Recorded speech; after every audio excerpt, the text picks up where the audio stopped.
غزہ کے دوسرے بڑے شہر خان یونس کی گلیوں میں جھڑپیں۔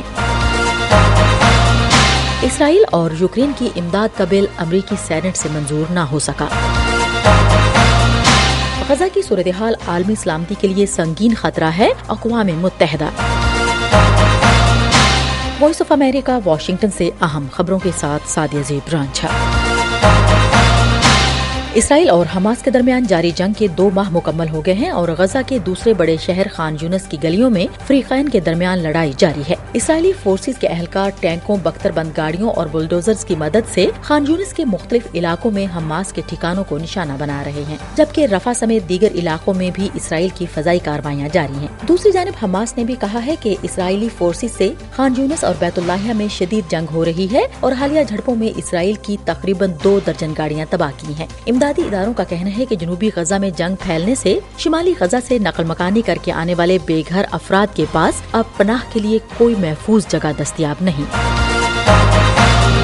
ہم وائس آف امریکہ واشنگٹن سے آپ سے مخاطب ہیں۔ امریکہ کی سینٹ میں حزب اختلاف کی جماعت ریپبلکن پارٹی اور آزاد ارکان کی جانب سے مخالفت کے سبب اسرائیل اور یوکرین کے لیے ہنگامی امداد کا بل بلاک کر دیا گیا۔ صدر جو بائیڈن نے کانگریس پر زور دیا تھا کہ یوکرین کی امداد روکنا روس کی کامیابی کے مترادف ہوگا۔ سینٹ میں ریپبلکن پارٹی کے تمام ارکان نے ہنگامی امداد کے بل کے خلاف ووٹ دیا اور امریکہ کی میکسیکو کے ساتھ سرحد پر امیگریشن کو سخت کرنے کا مطالبہ کیا۔ اس بل کے تحت بائیڈن انتظامیہ یوکرین کے لیے تقریباً 50 ارب اور اسرائیل کے لیے 14 ارب ڈالر امداد کی فراہمی ممکن بنانا چاہتی تھی۔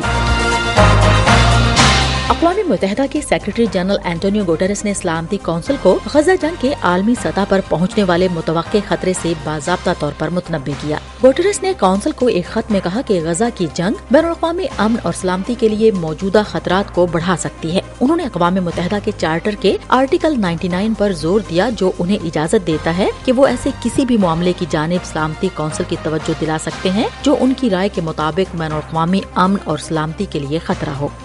This is the first time that Antonio Guterres has done this since he became Secretary General. اقوام متحدہ کے ترجمان اسٹیفن ڈوجارٹ نے کہا کہ یہ آرٹیکل کئی دہائیوں سے استعمال نہیں ہو رہا۔ ہم وائس آف امریکہ واشنگٹن سے آپ سے مخاطب ہیں۔ امریکی وزیر دفاع لارڈ آسٹن نے بدھ کو پینٹاگون میں یوکرین کے وزیر دفاع رستم امروف سے ملاقات کی۔ واشنگٹن میں ہونے والی ایک کانفرنس میں امریکہ اور یوکرینی حکومت کے نمائندوں نے ہتھیاروں کی مشترکہ پیداوار اور ڈیٹا شیئرنگ کو تیز کرنے کے معاہدے پر دستخط کیے۔ اس معاہدے پر پینٹاگون کے ہتھیاروں کے خریدار بل لاپلانٹے، یوکرین کے وزیر دفاع رستم امروف اور وزیر دفاع برائے اسٹریٹجک انڈسٹریز الیگزینڈر کامیشین نے دستخط کیے۔ نیواڈا یونیورسٹی لاس ویگس میں بدھ کو فائرنگ کے ایک واقعے میں 3 طالبہ ہلاک اور 1 شدید زخمی ہو گیا۔ 2017 میں اسی شہر میں یہاں سے صرف چند میل کے فاصلے پر ایک میوزک فیسٹیول میں ہونے والی شوٹنگ میں 60 افراد ہلاک ہو گئے تھے۔ حکام نے کہا ہے کہ انہوں نے مشتبہ شخص کو ڈھونڈ لیا ہے جو کہ اب مر چکا ہے، تاہم فوری طور پر یہ واضح نہیں ہو سکا کہ مشتبہ شخص کی موت کیسے ہوئی۔